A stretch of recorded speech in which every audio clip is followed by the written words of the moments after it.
Hello team, welcome to another ATP Geopolitics video with myself, Jonathan MS Pearce. This is a Ukraine war news update, the first part thereof for the 6th of July 2025. Let's start with the Ukrainian general staff figures for the Russian losses for the day before. All the usual caveats apply, of course, and you can find them in the description to the video below. We have 1,180 personnel lost, which is a fairly decent number, slight uptick from yesterday, into the middle of the range between 1,000 and 1,300 that I've been talking about so often. Interesting, there's an aircraft thrown in here as well. I don't know if that is just another one that's been added due to the analyses of satellite imagery from the strikes on airfields that took place, I don't know, was it about a week ago or so? Or whether there's a separate incident that has involved a shoot down of an airplane or some other incident, some other strike on an airfield. I'm not sure about that, but really good news to see another aircraft added to the list. 2 tanks, 3 armoured fighting vehicles, so typically low stats for those categories for the moment. They are, I don't think, using so many traditional combat assets to do these attacks on a front line. That's almost certainly due to not having access to many of them, but also could be that they are not as useful, not as easy to get through the lines as motorbikes. They are doing training. I saw a video yesterday of a whole training section, a whole training area for motorbikes, almost like an assault course for motorbikes. So the Russians are really pushing on training on motorbikes to use them. So they have brought an advantage to the Russian side in being forced to use those because of low equipment numbers. 39 artillery systems, also above, well, that's above the daily average, but lower than we have seen it, but still pretty decent, almost twice the daily average there. 2 multiple launch rocket systems, 1 anti-aircraft warfare system, that's pretty good. Don't know what that is, and 104 vehicles and fuel tanks. So some decent numbers there. Personnel, fairly good. Artillery systems, all right. Aircraft there, decent. Vehicles and fuel tanks above 100, and anti-aircraft warfare system thrown in. So that's good news. Okay, I did a couple of breaking news updates last night. Go and check those out for more details on this. But the Russians are trying to convince Laos to commit some troops to Ukraine. They don't have a huge army, right? But anything helps the Russians and gets them out of a bit of a hole that they are in, or that they could be in if they weren't able to draw from North Korea. A huge number of troops coming from North Korea, comparatively speaking. Then we've got Laos. They're trying to get Laotian troops to do demining and humanitarian work, but that is either a cover for them actually being troops, or it allows Russians not to do those jobs and to be drafted into the military. So it's functionally the same if they are doing demining and humanitarian work, but it depends how many are potentially going. But I think any number of troops going from any other country normalizes that, and then you will start seeing this become a larger and larger world war, as they are getting equipment from Iran, equipment from China, equipment and troops from North Korea, troops from Laos, troops then from any other place that they can find them. We already know that there's 48 countries that have provided mercenaries to Russia. This is a real challenge. So go and check my breaking news piece on that, and also the breaking news piece last night on the 155th Airborne. Sorry, no, it's not. 155th Naval Infantry Brigade, the Marines, crack group that has been absolutely hammered wherever they've been in Ukraine, or indeed Russia in the Kursk region. Over the course of the war, they've been reconstituted goodness knows how many times. However, they're still supposed to be an elite group, and their commander was killed the other day. He's the deputy commander of the Russian Navy as a whole, and this was within the same 24 hours as the acting commander of the Black Sea Fleet was killed in Sevastopol. She had a strike of 4 HIMARS on a command post in Koronevo that apparently took out maybe as many as 10, then claims maybe as many as 20, mainly officers from, one presumes, 155th. So then we had this Russian mill blogger yesterday saying that the entire command, quote, the entire command of the 155th Brigade got effing wiped out because 4 HIMARS hit dead on target. So this could be an absolute disaster for this particular unit, but for the command in general of many of these Russian armed forces, I get a feeling that for many of these units. I get a feeling that the Ukrainians are really trying hard to target these command posts. We've seen it a number of times in sort of Kursk region, Rilsk and Lugov and Koronevo here, all being routinely hit, all staging points, all command posts for the hierarchy of these units, helping out in Kursk and attacking down into Sumy. We have seen it in Donetsk the other night. We've seen it in Sevastopol in Crimea. So a number of places getting hit, and I think the Ukrainians are doing a good job of attriting that command structure.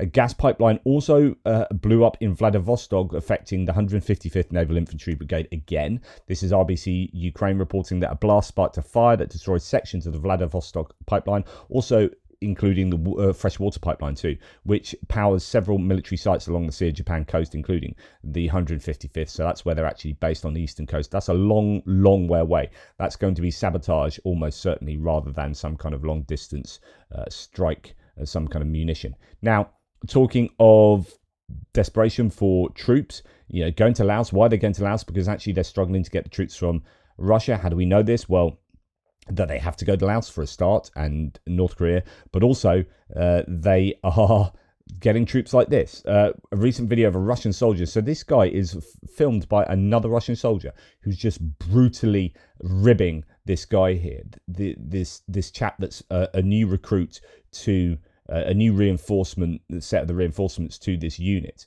Now, a recent video of a Russian soldier, likely in his 70s, hobbling in front to the front line in Ukraine, reflects how Russia's army is becoming increasingly elderly. Quote, now all the personnel are grandfathers. They are being mowed down, say Russian soldiers. And this guy here is just mercilessly taking a mickey out of him.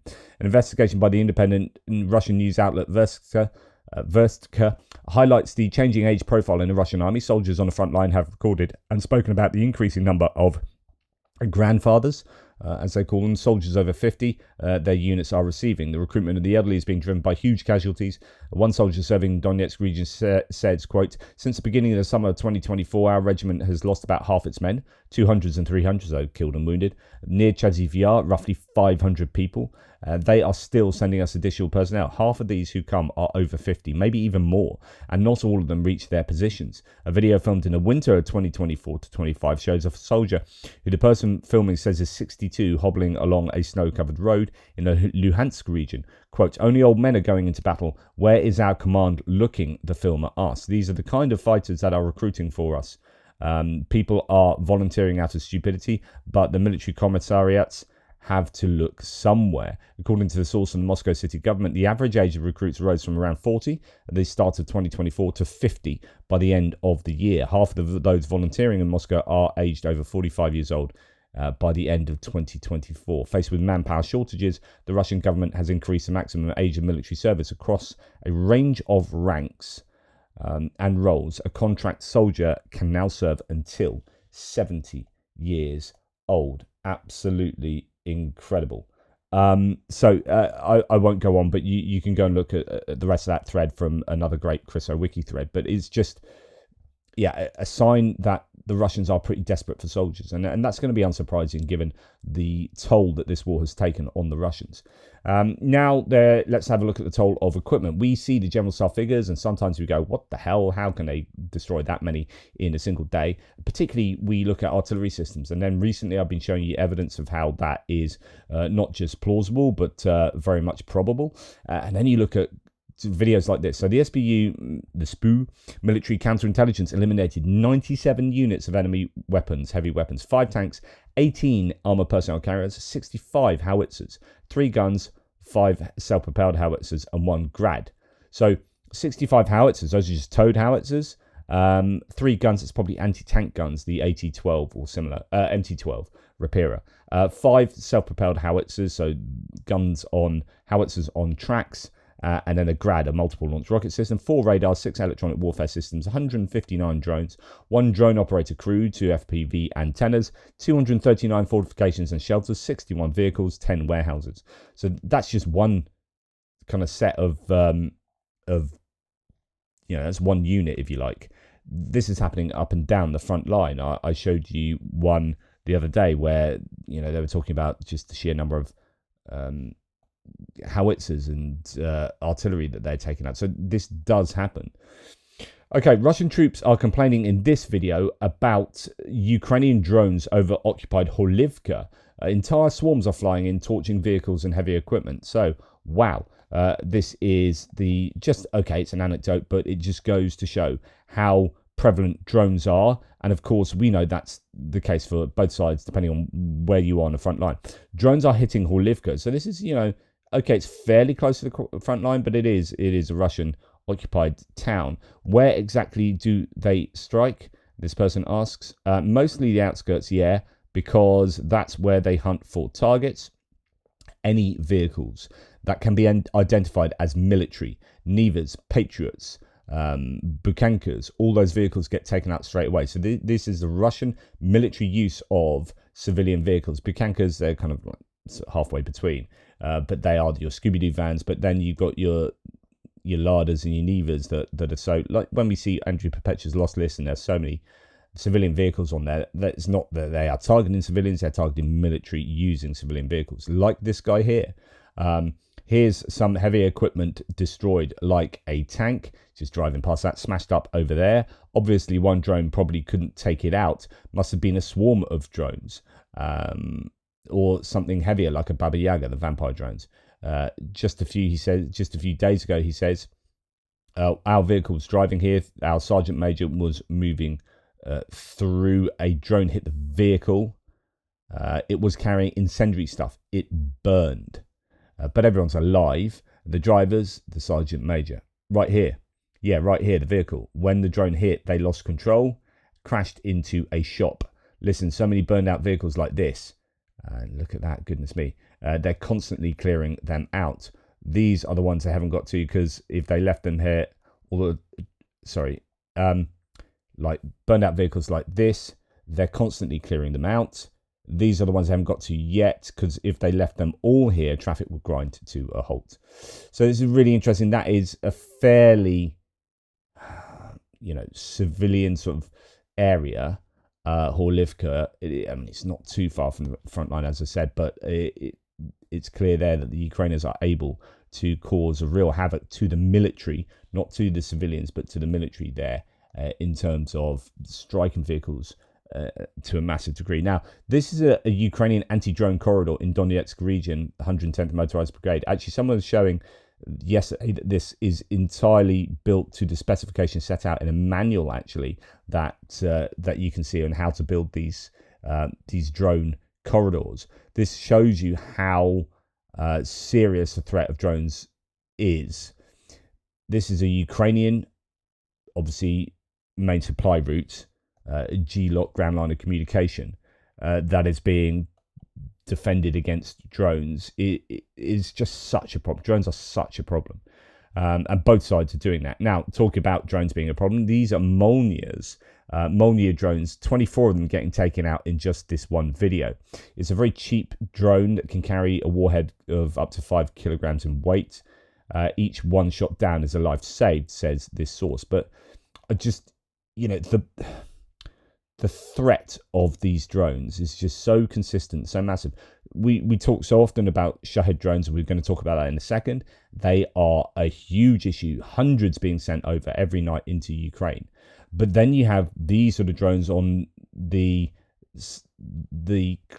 close to medium range, short to medium range, near the front line. These are an absolute nightmare too. And there are many types of drones, but the Molnia is, you can see, it's just cheap, really cheap but effective drones, and a drone. And that's the issue that both sides are facing. The other side are able to create huge numbers of drones and just flood the air space with them. And you could get to a situation where you don't need to recruit as many people, because the war is just fought between drones. But of course, drones can't easily control land. I mean, yeah, it can functionally, I guess, control land to a degree, the drones, but you still need people to go into towns and then to take that territory meaningfully. But certainly both sides are really ramping up their production of all these sorts of drones. And here the Russians have added an electrically activated explosive charge or ammunition to the lance tip of these FPVs that ran. So they put a lance, as you can see on the video here, on the front of their drones and then go and ram them into these reconnaissance drones, mainly, that you can see here. And the explosion blasts the reconnaissance drone enough to take it out of the air, but it doesn't take out this interceptor drone. So I guess the interceptor drone can then return back to the operators and be used again to take out these drones time and time again. So really effective here. These drones are targeted against Ukrainian reconnaissance drones such as the PD2 or Furia that you can see in the video. And there's another one here. This time a Russian Quad the Impaler FPV successfully downed a Ukrainian A1CM Furia reconnaissance drone. So it's just looking at one example of this happening, but now there are videos coming out with lots of them. So previous versions did not appear to have explosives or ammunition, and simply relied on destroying the propellers or ramming, with sometimes even impalement being the result. So they, as you can see from this video, no explosive charge on the front. They just go and ram into the reconnaissance drone, and they can get stuck on it, and then both of them are taken out, which is fine. That's what it was kind of intended to be able to do. But then it's like, right, how can we adapt this so we can keep our quadcopter and have it return to the operators? Well, if we put an explosive charge on the front, that is triggered, but it's not strong enough to blow our own drone up, then, you know, jobs are good. And that's what you're seeing. And it is, as you can see from this video, a clearly a successful adaptation. I wonder if the Ukrainians will pick that up. A Russian soldier here films the aftermath of a HIMARS strike on their position. The location is unknown. So I'm showing you this. The HIMARS are still being used, right? Which is good news, because you're worried about the provision of HIMARS missiles, given that Pete Hegseth and Elbridge Colby have halted aid from the US. A little bit more on that later.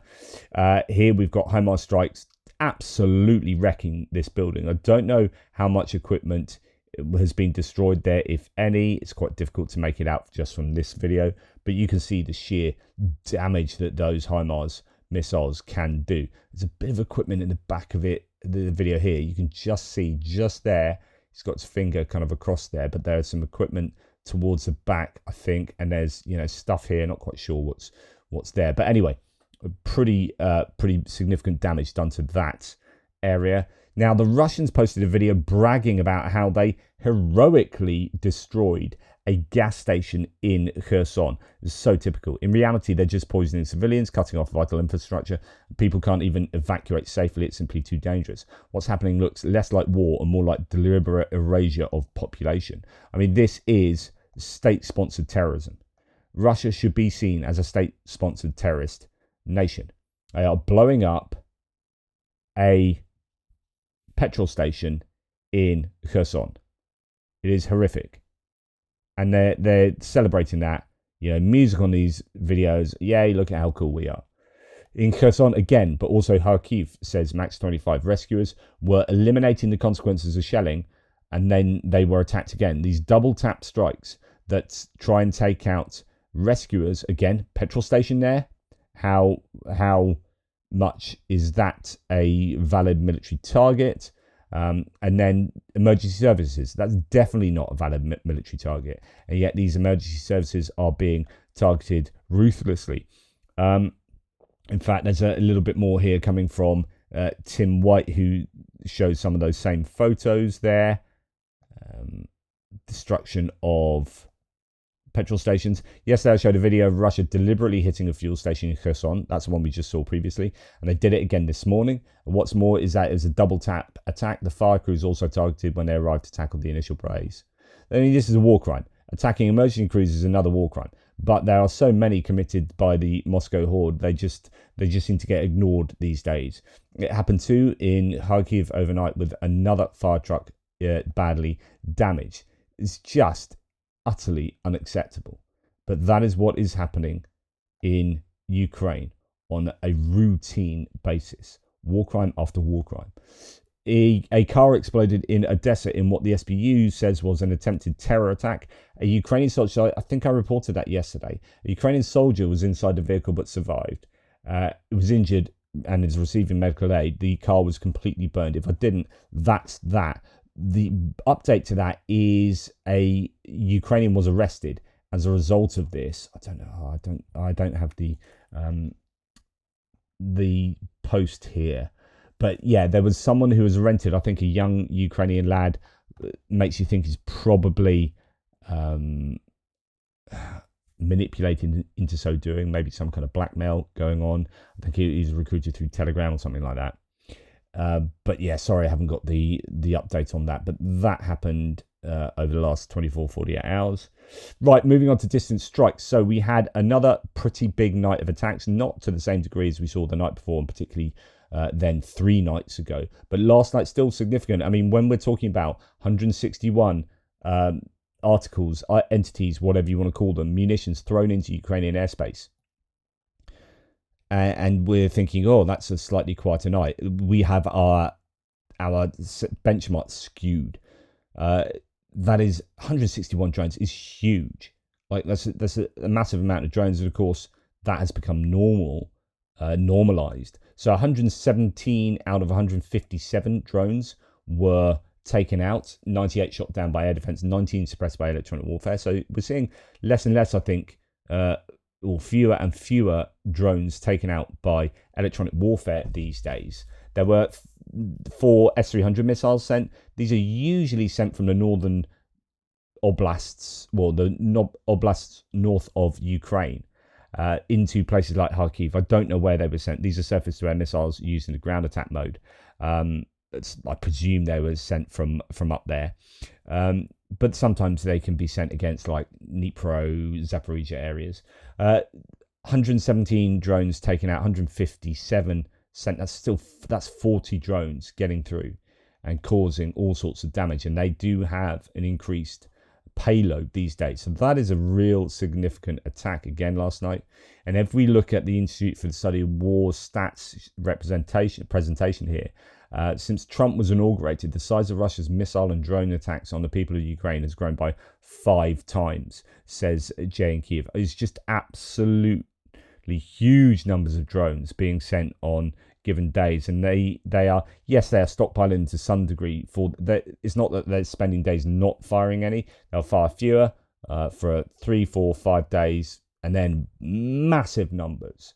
So they are producing more than they used to. That appears to be the case, and it's hellish, isn't it? And yet, Trump came in and said, I'm going to solve it within 24 hours, or maybe even before my inauguration. And what happened was the opposite.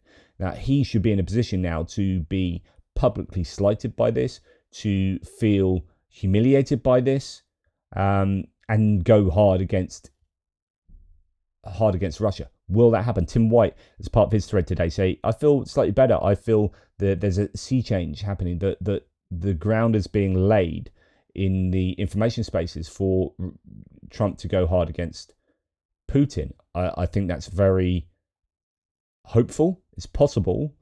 Don't know how plausible it is. I mean, he's talking about how the New York Post has had several editorials recently saying that something needs to change and, Trump needs to go hard on Putin. You have had Don Hoffman on Fox. You've had a number of Fox News items sort of talking about this. Let's go to that next. This is I think, former CIA guy on Fox News, which is exactly where you want to hear this kind of rhetoric. Timing of the Russian attack on Ukraine, the largest attack since the war began, that was deliberate on the part of Vladimir Putin. In spite of having suffered 1 million casualties in a grinding war of attrition, Putin continues relentlessly to be focused on trying to topple the government in Ukraine and installing a puppet regime. But simultaneously, he's also engaged in a war against the United States. U.S. leadership, for sure, is on the line, and Vladimir Putin wants to show that his dictatorship, his allies, China, North Korea, and Iran, are stronger than the United States. And that's where I think the President Trump needs to call Putin's bluff and we need to do all that we can to support Ukraine. We're not talking about regime change in the Middle East or boots on the ground. We're just talking about being the arsenal for democracy and supporting a free country that wants to stay that way. So what do we need to do, I think, is consider the sanctions against Russia that Senator Lindsey Graham is a strong proponent of, but also get Ukraine the military assistance that they need, revive the U.S. military-industrial base so that we can be strong and defend Ukraine and be prepared to project force when needed in the Pacific and other places. Exactly what you want to hear. I mean, that's so obviously correct. But again, 6 months after he took office, that you're hearing rhetoric that you should have heard 6 months ago. So bloody frustrating. Now, talking of the Shahed drones, as a piece in the Times today, or maybe yesterday, collectively referred to sometimes as the axis of autocracies, China, Russia, Iran, North Korea. These four nations have grown closer over the course of the war in Ukraine. So again, that goes back to, what does the US need to do? Do they join these people? That's the way it seems to have been going. Or do they work against this axis of evil, this axis of autocracies? The latest Shaheds are a product of that collaboration. So what the Times article was stating is that these guys are getting together and they are co-producing these drones that are hammering the crap out of Ukraine on a nightly basis. The weapon transforming Putin's air war with help from his allies, says this, is the title of this article. In the original Shahed design, Iran provided to Russia more than 90% of the electrical components were manufactured in the West. Now it simply obtains many of those components from China. Just, worrying stuff. Now, last night and today, there have been strikes. Obviously, we saw the number of drones that were sent in, 157, 117 getting through. Well, Russia launched a massive drone attack on Kremenchuk again, not for the first time in the last week. Poltava region. Poltava's really getting a hammering at the moment. Early this morning, local media report explosions, direct hits and smoke. Overnight, Russian drones also targeted Mykolaiv, damaging port infrastructure, warehouses and power lines. This in Poltava seems to have been a recruitment office. Moment of the Russian strike on the military enlistment office in Kremenchuk. It's about 9:35 this morning local time. Russia carried out that drone strike on Kremenchuk, and indeed we can actually see the results of that from a window opposite the enlistment office. You can see hole in the roof there where the drone seems to have gone through, and then a number of other places, so maybe multiple hits on that facility there. So Tim White says, I'll start with the very recent news. There's been another big attack in daylight hours shortly before 10 a.m. Russian drones hit another military recruitment center, this time in Kremenchuk.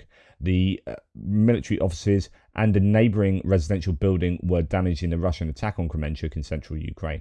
At least the office was closed as it was a Sunday and there was an air raid warning, so no injuries have been reported. And that's on the back of, I think, was it Poltava itself, although this is in the Poltava region, I believe.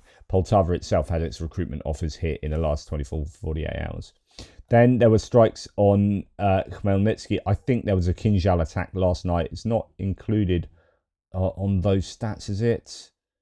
161, 157, 4, S300s. No, it's not included on those stats. But there was a claim yesterday that a Kinzhal was sent against Starokonstantinov, which is in the Khmelnytsky region. That's towards the west of Ukraine. That's where there's this prominent airbase that is routinely attacked. Explosion there from the result of a Kinzhal, and the Kinzhal didn't do any significant damage, so that's good news there by all accounts. Russia attacked Kharkiv region with a Shahed drone carrying cluster elements that continued exploding. This was not last night before, for up to 20 hours after impact, according to the Humanitarian Demining and Rapid Response Center. Some exploded 2 to 6 hours after being dropped. At least one went off nearly a full day later. This just massive war crime. Like, you're throwing these into civilian areas with delayed cluster munitions. It's disgusting. It's despicable. They should be reporting on that front page news. Like, Russia is doing horrific things. Massive drone strike. This was 2 nights ago, so this is coming from yesterday. Just after I released my video yesterday, there was then emerging details. These are some incredibly evocative photos coming out. Massive Russian drone strikes hit Chuhiv and Kharkiv regions. 11 people injured, including 2 children. Fires broke out at the city facility. Post office, so another Novorossiysk, I think, was struck. And homes, over 90 emergency workers responded. Another night of terror far from the front line. Just incredible stuff there. Look at that imagery. It's incredibly striking indeed. And a poor dog there. As far as what the Ukrainians achieved last night, there was certainly a concerted effort to take out Novorossiysk targets in the new home of the Black Sea Fleet. They moved from Sevastopol to Novorossiysk on the Russian coastline of Krasnodar Oblast there. So quite a few of these naval drones, these USVs, unmanned surface vehicles, were sent there. Don't know what the success was, what they achieved, if anything. We do know some at least were blown up by the Russians.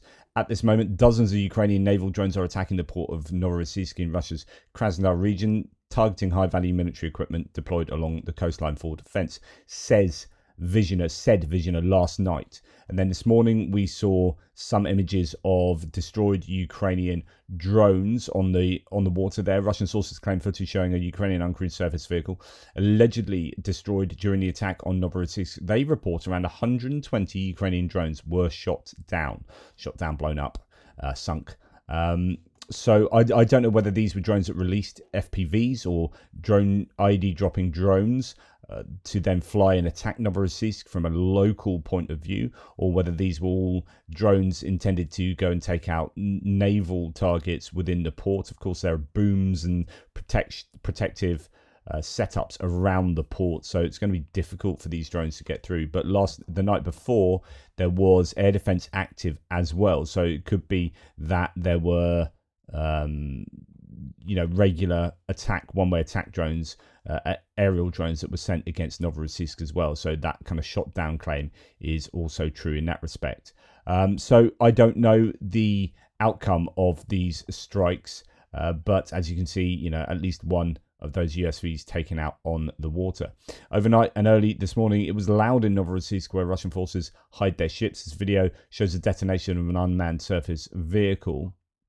But again, don't know what successes might have been achieved. Kaluga in Russia was also targeted last night, it appears. Don't know there again what damage was done or what targets were attempted to be taken out or successfully taken out. Unconfirmed reports of another big chemical plant being on fire in central Russia. This is from yesterday daytime. Tim White reported, as many were reporting at the time. Nizhnekamsk Neftechim, NKNH, producer of synthetic rubbers plastics, is thought to be alight after a drone attack yesterday afternoon. It is quite a distance from Ukraine, 1,000 kilometers east of Red Square. Video of the burning of the industrial zone. So actually some pretty heavy fire going on there in Nizhnekamsk in Tatarstan. It's believed to be that chemical plant on fire, probably due to drones, but it remains unconfirmed for now. So I haven't heard too much of that since then. And as is fairly typical for the Ukrainians, potentially getting on and taking out quite a few different targets without us really knowing too much about what has happened. So I have a feeling that Ukrainians were probably fairly active last night, and we might just not know either at all or for some time what was achieved. Now, we know that there was that the Ukrainians are very active in their drones over the last 48 hours because there have been consistent delays to flights in and around St. Petersburg, Moscow. They've pulled out the carpet plan, which is where they stop incoming and outgoing flights. Drone threat reportedly causes mass flight delays in Russia's Moscow and St. Petersburg airports. That was yesterday midday time. My time, that is. Some passengers reported waiting more than 10 hours, according to the Telegram channel Shot. So that had already been going on at that stage for some time. All sorts of videos coming out yesterday of the chaos in these Russian airports. So you can see here huge throngs of people waiting for their planes. Russia's airports are in collapse. Hundreds of flights cancelled as drones pierce its airspace, said Jason J. Smart. It's time the Kremlin feels a war it's unleashed. Only pressure inside Russia will end this invasion. Then we have, the carpet plan, almost 100 flights. So this might have been somewhat earlier. No, that's the 5th at actually 5:26. So this says almost 100 flights, and that's similar, same footage there. Flights in Yekaterinburg and Nizhny Novgorod and Kaliningrad have also been cancelled. Kaliningrad, of course, is the exclave there. Russian airports are in collapse, says Flash News. Almost 100 flights have been cancelled in Moscow and St. Petersburg alone due to the threat of drones, according to the Russian media. Many passengers have spent more than 9 hours at the airports. People are not allowed to leave the aircraft. Some have been sitting there for more than 4 hours. There is a stampede. People have had to sit and lie on the floor as there are no free seats left in cafes and business lounges. It's not good. The Russians are really feeling the effects of the war, certainly in the aviation sector. Aviation chaos in Russia. Now, this is this morning. So Noel reports then reports on the continued issues here. July the 6th, that's today. At 10:52 a.m. UK time, flights are being massively cancelled due to the threat of Ukrainian drones. Airspace closures have left passengers stranded overnight in terminals. There's someone here sitting just on the ground by plug wherever they can. Chaos for the aviation industry. And then, due to sanctions imposed, 50 million tons of coal, according to the Moscow Times, have already accumulated in warehouses in Russian ports. I've talked about how loading stats for the Russian railways are really significantly down, and that is particularly pertinent in the coal industry, where they are not loading trains with as much coal, which means that they're not mining as much and selling as much. It's really been affected as an industry. Also, harvest has begun in Russia, and starting figures are a disaster, says Evgen Istribin. Main wheat region, Rostov Oblast, has a yield that's 45% lower than last year. Of course, that will have a knock-on effect to the world food supply. Russia, claiming the Prosecutor General's office has demanded the nationalization of one of Russia's largest gold mining companies. This happened a couple of days ago. This is from a couple of days ago. Moscow Times there. Nationalizations continue, and that shows that the private sector is unable to sustain viability, and the government has to come and step in. Of course, they don't have much money.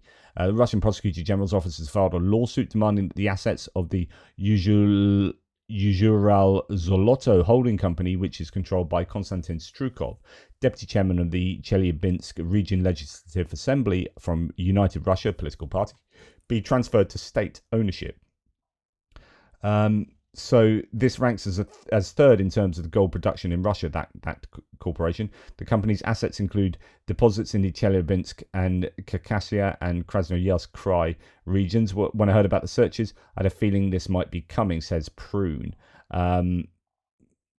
So then we hear that Strukov himself, the CEO of that aforementioned company that they're looking at nationalizing. So it might not just be about viability, but it might be about this chap trying to do a runner. The Kremlin walks a tightrope here, says Tim White. It sold more foreign currency reserves this week to stave off collapse, so now it shakes down its oligarchs. Gold mining billionaire Konstantin Strukov is arrested on his private jet as he tried to leave for Turkey. Russia wants all his assets. At least the Russian billionaire managed to get on a plane today. Many thousands didn't. And then Tim then goes to the aviation chaos. So here we have a billionaire oligarch arrested. And it looks like his huge, third biggest gold mining company is going to be nationalized. It's not looking good. Anyway, we're going to go to the Trump-Zelenskyy relationship. Zelenskyy talked about the phone call that he had with Trump that was after the one Trump had with Putin that he said didn't go anywhere and it's very difficult, etc., which is all kind of good news for Ukraine. You want Trump to be getting more and more frustrated with Putin and with Russia. Zelenskyy talked about his recent phone call with Trump in his his daily briefing, in his nighttime briefing, and he said it was the most productive so far, or best conversation in all this time, depending on how you translate it. Noting Trump's readiness to help with air defense. Patriot is a key to protection from ballistic missiles, said Zelenskyy. So potentially good news that the phone call that Zelenskyy had with Trump was very good. That relationship seems to be improving, and the relationship with Putin and Trump seems to be deteriorating. This is very good news, but Trump's only as good as his last conversation, really. But you then start adding this in. Dmitry Medvedev, former prime minister, who's been, okay, he's a bit of a vodka glutton, but he is now just, some of the stuff he says could spark a war. Secretary General Mark Rutte of NATO has clearly gorged on too many of the magic mushrooms beloved by the Dutch. He sees collusion between China and Russia over Taiwan, and then a Russian attack on Europe. But he's right about one thing: he should learn Russian. It might come in handy in a Siberian camp. So where Mark Rutte is saying, we should, if we're not careful, we're going to have to start learning Russian, because Russia are going to carry on attacking into Europe, is like, we're not going to attack into Europe, but you should learn Russian because it might come in handy when you're in a gulag. So he's threatening the Secretary General of NATO with going into a Siberian gulag. It's absolutely incredible. And this is kind of normalized. Just a word of warning as well, that the Russian bots and trolls are out in force at the moment. And so many of these, sometimes they make mistakes. Reminder, says this source, most are Russian fake accounts, and most of these accounts that are spreading often American, pro-Trump or or anti-Carney in Canada rhetoric. Here's one: True North Freedom, Canadian flag, blue tick. Pro-freedom Canada, in other words, wants to, I assume that's going to be your conservative libertarian end of the political spectrum, supposedly, maybe even Alberta's succession from Canada. Blah, blah, blah, blah, blah, blah, proud of blah, blah, blah, blah, blah, blah, but accidentally hasn't changed the location of where he's tweeting from. Moscow, Russia. Oh dear. So I wonder where you're based, mate. Oh, Moscow, Russia. Oh, you are Russian. You're not Canadian, mate. Then we have this one. Classic. This did the rounds yesterday. Loads of people piled in on this one. Really interesting. So this is Michaela Rose saying, I work in Medicaid. It infuriates me just how many illegals with 10 kids get free benefits. And then you look at her. I love this country and its values. I'm a proud Christian, conservative woman. Follow my backup account. Has 2 accounts. Michaela Rose there. And you're thinking, okay, all the classic hallmarks of a Russian troll here. And then people have then done so she says, I work in Medicaid, and then she's listed as media and news as a Twitter account. So the first problem there is you claim to be in media and news, and then she goes, oh, I was at one point, I used to have a podcast, just updated that, so changes her thing. And then loads of people piling on to show that this person is clearly a Russian bot. Some of these conversations are absolutely fabulous, but then people doing a bit of reverse image looks for her, and it turns out that she's on like loads of Russian sort of sites. Here, fake account, fake story, FU Ivan, thanks. So sputnikglobe.com, that image. ifunny.mobi, I don't know what that, sputnikglobe.com, sputnikglobe.com. So, you've got these places where these images have been prevalent, and it's clearly this is a Russian troll. But just to continue warning that I have to give out on a frequent basis, that check out these blue tick supposed pro-American conservative Christian blah blah blah, all these identitarian proclamations on their accounts, that if you were that person, you'd be like, oh yeah, I associate with you, and then they spread whatever disinformation, and you're more likely to key into that. It's just happening all the time. There are so many at the moment on Twitter, and of course Elon Musk does absolutely nothing to combat that.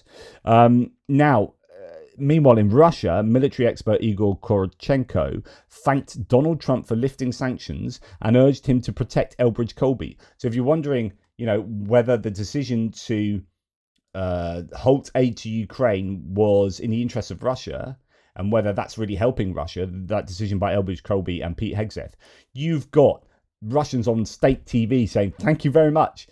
Please protect this Elbridge Colby. He is absolutely crucial to our well-being in Russia. Foreign expert Alexander Bobrov surmised that Trump is losing to Russia with a devastating score. But yeah, Elbridge Colby, they're wanting to protect him. Anyway, that's enough from me for today. Just a little thanks for your patience yesterday. I didn't produce my normal output. I was out on a Solent, sailing on a catamaran. There's me, Captain Pierce.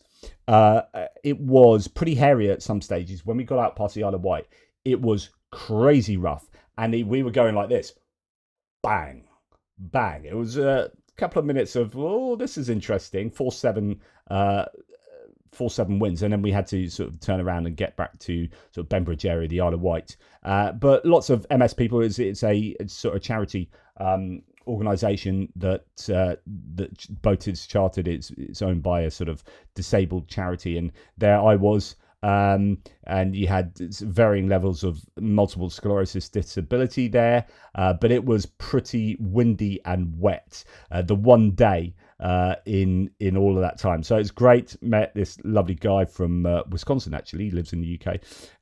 All these super brilliant MS people that I know, some of them a little bit better. And the captain there is absolutely fabulous. Had a really good time. Really enjoyed sort of talking about, it's nice to get together with other people with MS and just talk about your travails and challenges. So that was all really good stuff. Really appreciated. A day out, there's me at the helm doing my helming there. So all good there. And actually we had to go through Portsmouth Harbour in order to get where we were going. And it's just interesting when you're talking about the military all the time. It's interesting to see some of the Royal Navy up front. I haven't been on Portsmouth Harbour for too long these days, even though it's just down the road. Here we have one of our aircraft carriers, and the ship that you just saw, we're just going to pan back to it.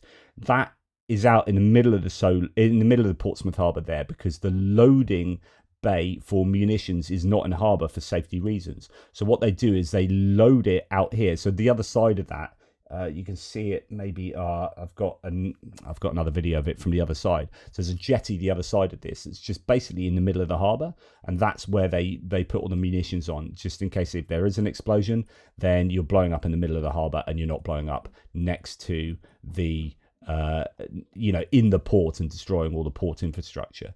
So that's why they do that. But it's interesting that there you have one of our destroyers getting, or is that Daring, HMS Daring, I don't know, getting loaded up with weapons. So that is all happening at the moment. But yeah, just fantastic.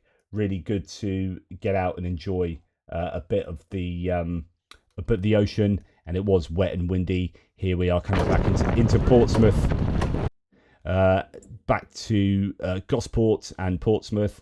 You got the Spinnaker Tower just through there, our iconic local landmark. Anyway, it was all good fun. I survived and was absolutely exhausted when I got back. Fell asleep on the sofa. Had to do pulling of ropes and winching of this and that, of sails, and generally moving about. And when you've got MS, you're used to sitting in this seat getting fatter and fatter on a daily basis. That's all quite exhausting. The fresh air, honestly, yesterday, absolutely exhausted when I came back. Anyway, there you go. I just thought I'd update you. I've got loads of videos and photos of big naval ships and stuff, which it's all very exciting if you're as sad as I am. Take care, everybody. I'll speak to you soon. Toodle pips.